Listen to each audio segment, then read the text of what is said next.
পেহেলগামৰ ঘটনাৰ প্ৰতিশোধকল্পে ভাৰতীয় সেনাই চলোৱা অপাৰেশ্যন সিন্দুৰত বিধ্বস্ত পাকিস্তান।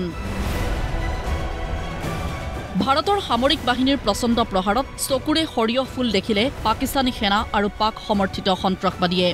ভাৰতৰ সামৰিক বাহিনীৰ বীৰত্ব আৰু পৰাক্ৰমক লৈ বিশ্বজুৰি চৰ্চা চলি থকাৰ মাজতেই অপাৰেশ্যন সিন্দুৰত ভাৰতে কিমানখন যুদ্ধ বিমান হেৰুৱালে এই প্ৰশ্নটোৰ উত্তৰ লাগে কংগ্ৰেছ নেতা ৰাহুল গান্ধীক। ৰাহুল গান্ধীৰ আক্ৰমণৰ লক্ষ্য ভাৰতৰ বৈদেশিক মন্ত্ৰী এছ জয়শংকৰ। অপাৰেশ্যন সিন্দুৰক লৈ বৈদেশিক মন্ত্ৰী এছ জয়শংকৰে আগবঢ়াইছিল এটা বিশেষ বক্তব্য। অপাৰেশ্যন সিন্দুৰৰ মূল লক্ষ্য আছিল সন্ত্ৰাসবাদীৰ ঘাটি। ভাৰতীয় সেনাৰ লক্ষ্য পাকিস্তানী সেনা নহয় বুলি পাকিস্তান চৰকাৰক স্পষ্ট কৰি দিছিল ভাৰত চৰকাৰে। অপাৰেশ্যন সিন্দুৰৰ আৰম্ভণিতে পাকিস্তানক এই কথা জনাই দিছিল ভাৰত চৰকাৰে। At the start of the operation, we had sent a message to Pakistan saying we are striking at terrorist infrastructure. We are not striking at the military. So the military has an option of standing out and not interfering in this process. They chose not to take that good advice.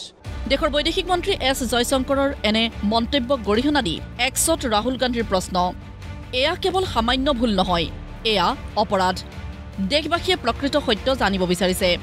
পাকিস্তানক অপাৰেশ্যনৰ বিষয়ে জনোৱাত ভাৰতে কিমানখন যুদ্ধ বিমান হেৰুৱালে বুলিও প্ৰশ্ন উত্থাপন কৰিছে ৰাহুল গান্ধীয়ে।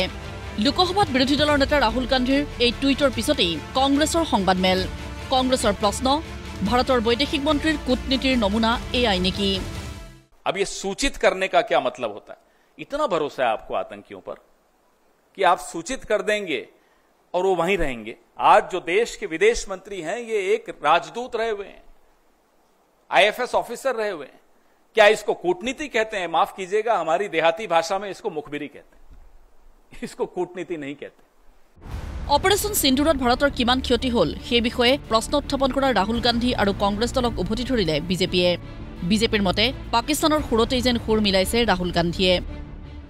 राहुल गांधी जी और उनसे पहले कांग्रेस के अलग अलग नेताओं ने भारत पाकिस्तान के विषय में कुछ ऐसे सवाल उठाए जिनसे उनकी सोच के ऊपर में प्रश्न उठते हैं।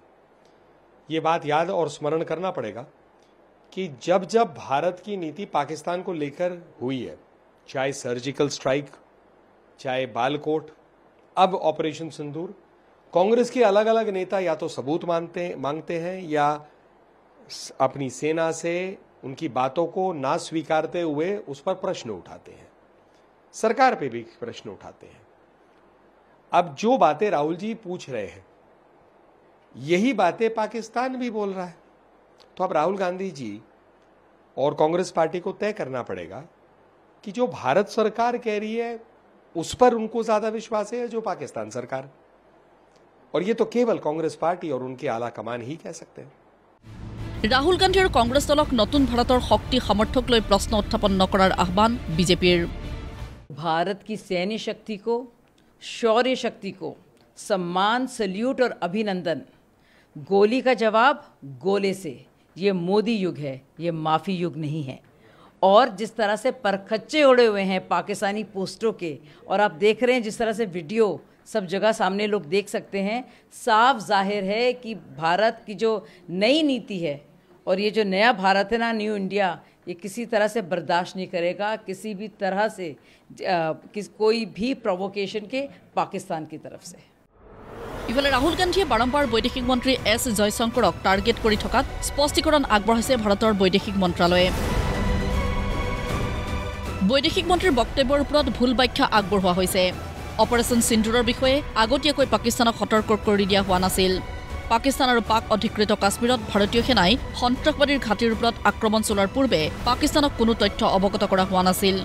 অপাৰেশ্যন সিন্দুৰৰ প্ৰাৰম্ভিক পৰ্যায়তে পাকিস্তানক স্পষ্ট কৰি দিয়া হৈছিল যে ভাৰতৰ মূল লক্ষ্য সন্ত্ৰাসবাদীৰ ঘাটিহে, পাকিস্তানী সেনা নহয়। নিউজ ডেস্ক ৰিপৰ্ট, প্ৰতিদিন টাইম।